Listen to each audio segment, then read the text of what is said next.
और चलिए आगे बढ़ेंगे और अब बात कोरोना के खतरे की भी कर लेते हैं, क्योंकि कोरोना संक्रमण की वजह से गाजियाबाद, नोएडा के 3 स्कूलों को बंद कर दिया गया है। गाजियाबाद के 2 स्कूलों में 9 छात्र कोरोना पॉजिटिव पाए गए और इसके बाद स्कूल को बंद करना पड़ा। नोएडा के स्कूल में 13 छात्र कोरोना पॉजिटिव मिले, 3 शिक्षक संक्रमित हो गए।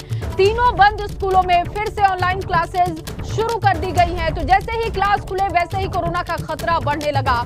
गाजियाबाद, नोएडा के 3 स्कूलों में कोरोना का विस्फोट हुआ और इसके बाद अब इन तीनों ही स्कूलों में ऑनलाइन क्लासेस शुरू कर दी गई हैं। आपको बता दें कि नोएडा के स्कूल में 13 छात्र कोरोना पॉजिटिव मिले, जबकि 3 शिक्षक कोरोना संक्रमित हो गए।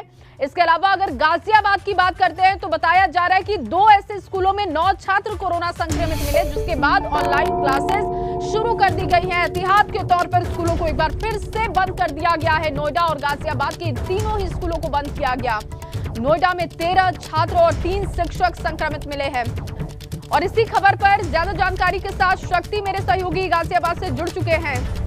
शक्ति, एक बार स्कूल शुरू किए गए थे लंबे दौर के बाद, लेकिन बताया जा रहा है कि नोएडा के 2 स्कूल और गाजियाबाद के 2 और नोएडा के 3 स्कूलों में इस तरीके की खबर है जहां पर कोरोना का विस्फोट हुआ। अब एहतियात के तौर पर स्कूलों को बंद कर दिया गया।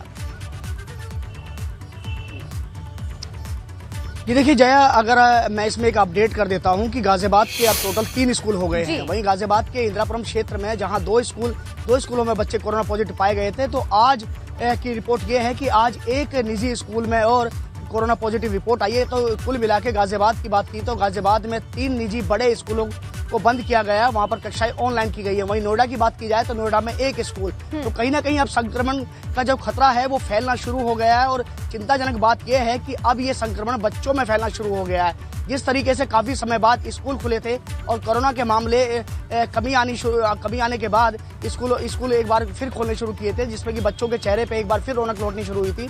लेकिन कहीं ना कहीं चिंताजनक वाली बात यह है कि दिल्ली एनसीआर में एक बार फिर कोरोना ने पैर फैलाने शुरू कर दिए हैं और इस बार स्कूलों में सबसे ज्यादा जो केस हैं वो स्कूलों में देखे जा रहे हैं। तो अपडेट के तौर पर एक बार मैं फिर बताता हूं कि अपडेट के तौर पर अब गाजियाबाद का 1 स्कूल और शामिल हो गया है, जिसे बंद किया गया है, जिसका 1 छात्र कोरोना पॉजिटिव आया।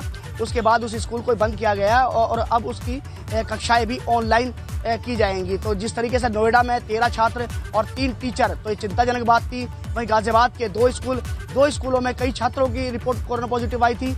तो अभी अपडेट के तौर पर 1 स्कूल में और कोरोना पॉजिटिव रिपोर्ट आने के बाद उस स्कूल को भी बंद कर दिया गया है। तो एहतियात के तौर पर जो जिला प्रशासन के जो अधिकारी हैं उन्होंने लेकिन सख्त हिदायत है कि आपको तमाम नियमों का पालन करना है, कोरोना एप्रोप्रिएट बिहेवियर भी आपको अपनानी है। लेकिन क्या स्कूलों की आपने पड़ताल की जहां पर ये कोरोना पॉजिटिव केसेस आए हैं? क्या वहां पर नियमों का ख्याल रखा जा रहा था या लापरवाही हुई जिस वजह से शिक्षक और छात्र दोनों ही पॉजिटिव हो गए? देखिए अगर बात की जाए वहाँ पर क्या चल रहा था, सबसे पहले मैं बता दूं आपको कि ये जो वो स्कूल हैं, जो बड़े स्कूल हैं, नामचीन स्कूल हैं, वहाँ पर प्रॉपर तरीके से मास्क का भी इंतजाम रखा गया है। वहाँ पर सैनिटाइजेशन होता है, वहाँ पर थर्मामीटर से नापा भी जाता है, तो कहीं ना कहीं थर्मल स्कैनिंग की जाती है।